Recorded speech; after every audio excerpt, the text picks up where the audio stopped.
Luck भी चाहिए होती है थोड़ी। ठीक है। अगर लक नहीं होती है ना तो अच्छे से अच्छा प्लेयर वो ज़ाया हो जाता है। तो इसके अंदर luck counts a lot and particularly in T20 in T10 crickets even one day.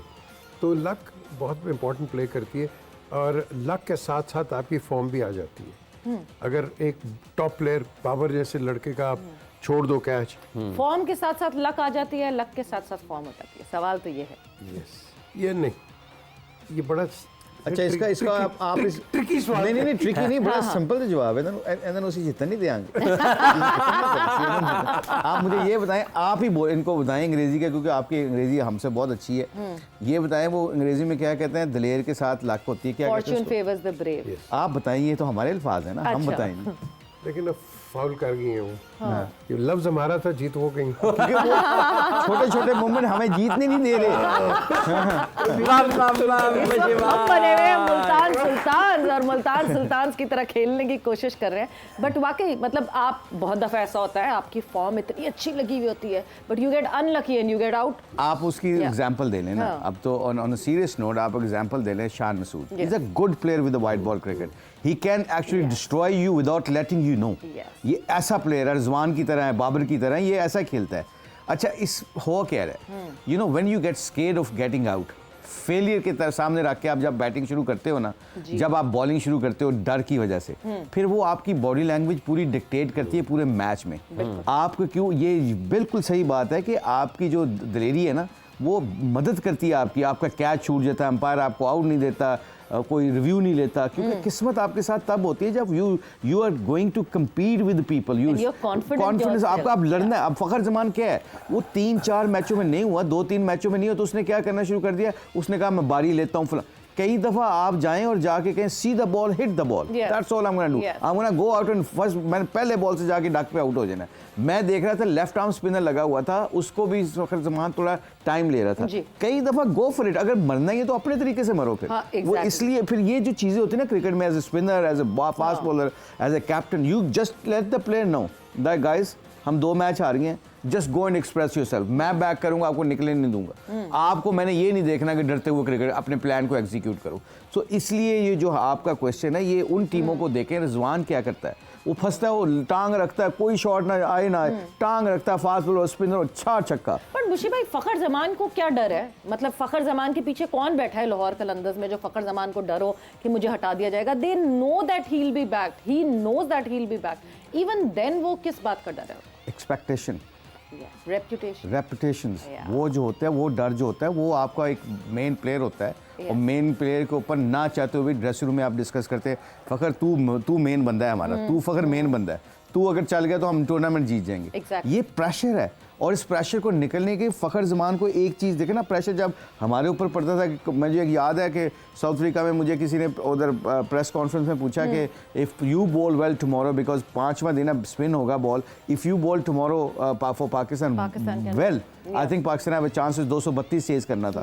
अब मैं सोचने पड़ गया, ओए मैं मरवा दूँ पाकिस्तान टीम। अब मैंने उस पर प्रोसेस किया है, ये मेरा प्रोसेस है, ये मेरी लाइन लेंथ है, यहाँ से मैंने अपने प्लान को एग्जीक्यूट करना है, ये मेरी फील्ड पोजीशन है, टू वेरी टू बैट्समैन करनी है मैंने। अब मैंने अपने इंटेंट पे, अपने प्रोसेस में फोकस हो गया और मैंने मैच का आउटकम जेन से निकाल के सोया।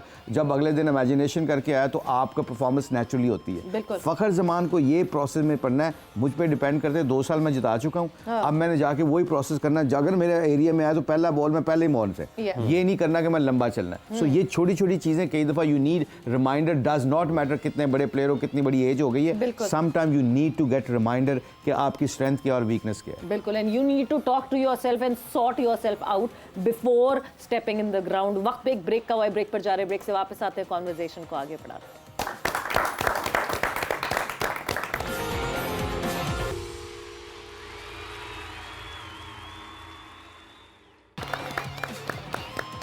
ज़ोर का जोड़ में आपको खुश आमदीद कह रहे हैं। एक मतलब फिर बात हो रही है मुल्तान सुल्तान्स की निस्बतन दूसरी टीमों से जो बेहतर कारकर्दगी है, जिसमें फ़र्क नज़र आ रहा है, उनकी इनफरादी तौर पर उनकी क़यादत में क्या फ़र्क नज़र आ रहा है, उनकी हिकमत अमली में क्या फ़र्क नज़र आ रहा है, कप्तान किस तरीके से अपने खिलाड़ियों को मुतहर्रिक करता है और उनसे उनकी जो छुपी हुई सलाहियतें हैं उनसे भी काम लेने में कामयाब हो पाता है। यही वो चीज़ें हैं जो रिजवान के बारे में यहाँ पर मुश्ताक अहमद साहब ने मुख्तलिफ़ वक्तों में गाहे बगाए उसका ज़िक्र करते रहते हैं, जो कि कायद की हैसियत से उनको मुनफरिद और मुमताज़ बनाती है दीगर खिलाड़ियों से। बिल्कुल, और ऑन द कॉन्ट्ररी आपको फिर दिखते हैं शान मसूद, जो कि अभी तक एक कॉम्बिनेशन ढूंढने की कोशिश कर रहे हैं, अपनी परफॉर्मेंस पे स्ट्रगल कर रहे हैं। जब एक कैप्टन, आपकी तरफ मैं फिर से आऊँगी मुशी भाई, एक कैप्टन जब अपनी फॉर्म पे स्ट्रगल कर रहा होता है, उसके लिए और डिसीजन मेकिंग मुश्किल हो जाती है अपनी टीम के लिए। ऑफ कोर्स कहते हैं ना कि कप्तान को फ्रंट पे लीड करना बहुत ज़रूरी है। Lead on a front, Shan Masood, Haider, ये क्योंकि एक फ्रेंचाइज छोड़ के दोनों गए हुए हैं Yeah. और दोनों की बाउंडिंग बहुत तगड़ी है। अच्छा, ये दोनों को जाने का क्या कि they have to perform, but as some time ना इसका प्रेशर उल्टा पड़ जाता है कि you don't have to prove the point in a couple of games, Yeah. You just go and play natural game.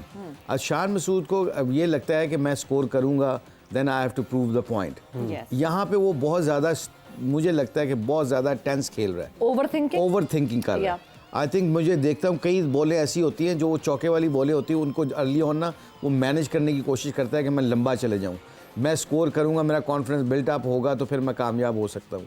और वहाँ पे भी मेरा ख्याल स्ट्रेटजी उनकी यही है कि जिस तरह वो ये खेलते थे डेटा बेस के ऊपर, नंबर्स की गेम खेलते थे कि किस बॉलर को लगाना है बाहर से, तो मेरा अपना ज़ाती ख्याल है कि वो सारी चीज़ों को सामने मद्देनज़र रखते हुए जब नई इन्वायरमेंट में आप जाते हो तो सिंपल करनी चाहिए चीज़ें। और सिंपल करने के लिए एक चीज़ का बहुत ज़रूरी ख्याल रखना चाहिए कि दिलेरी ज़िंदगी का हिस्सा बनाना चाहिए। कहीं पे भी आप जाओ अपनी स्ट्रेंथ से ना हटो।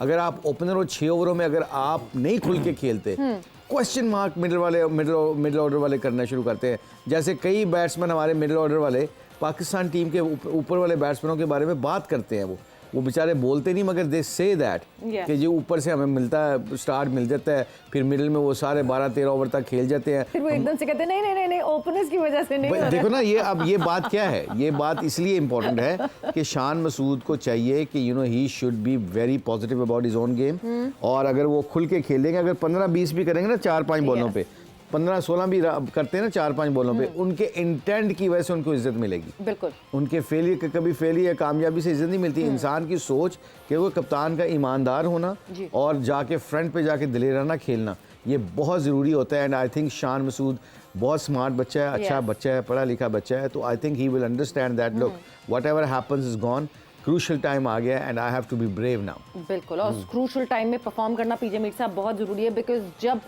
PSL 9 का तीसरा मैच था, जब मुल्तान सुल्तान्स और कराची किंग्स का सामना हुआ था मुल्तान में, और मुल्तान सुल्तान्स ने बहुत बुरी शिकस्त दी थी कराची किंग्स को। 55 रन से जीती थी मुल्तान सुल्तान्स कराची किंग्स के मुकाबले में, और खड़े नहीं होने दिया था टीम को।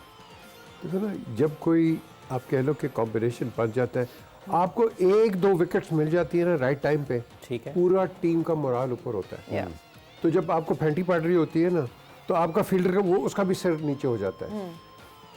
ये जो अब हम बात कर रहे हैं शान की, शान को मैंने इसका करियर बचपन से इसको देखा हुआ है मैंने, और and I will give credit to his father, जो कि बहुत पुश करते थे, बड़े बिजी आदमी लेकिन पुश करते रहते थे अपने बेटे को। लेकिन बाद में अब जिस लेवल पे शान पहुंच गया है, अब जो हमने सोल्यूशन देखना है कि इसको चाहिए कि he has to be motivated. और क्रिकेट के अंदर आपका अप्स एंड डाउन्स आता है। ये बड़ी लोग बातें करते हैं जी ये आउट ऑफ फॉर्म, आप इन फॉर्म आ सकते हो। जितना out of form international cricket में विव रिचर्ड्स रहा है, आप अंदाज़ा नहीं लगा सकते। उसको नंबर 3 से नंबर 7 तक खिलाते रहते, उसकी फॉर्म आती नहीं थी, फंसता नहीं था कहीं। आज शान को हमने वेस्ट नहीं करना, मोटिवेट करना, एक मोटिवेटर के साथ रादर के 10 मोटिवेटर, क्योंकि 10 आप करोगे वो लड़का कंफ्यूज हो जाएगा। बड़ी अच्छी बात की थी मुश्ताक ने, आपने कंफ्यूज नहीं करना, आप उसको खिलाओ। और फॉर्म इस तरह आती है क्रिकेटिंग टर्म्स में, ये इधर नहीं आएगी, इधर नहीं आएगी, इधर आएगी, वी जी, दैट्स जो। और आपको फिर जो फॉर्म आती है ना, एक साइकोलॉजिकल फॉर्म आती है, आपके स्वीट स्पॉट पे जब आ जाता है ना गेंद, आपके अंदर ऑटोमेटिक फॉर्म आती है।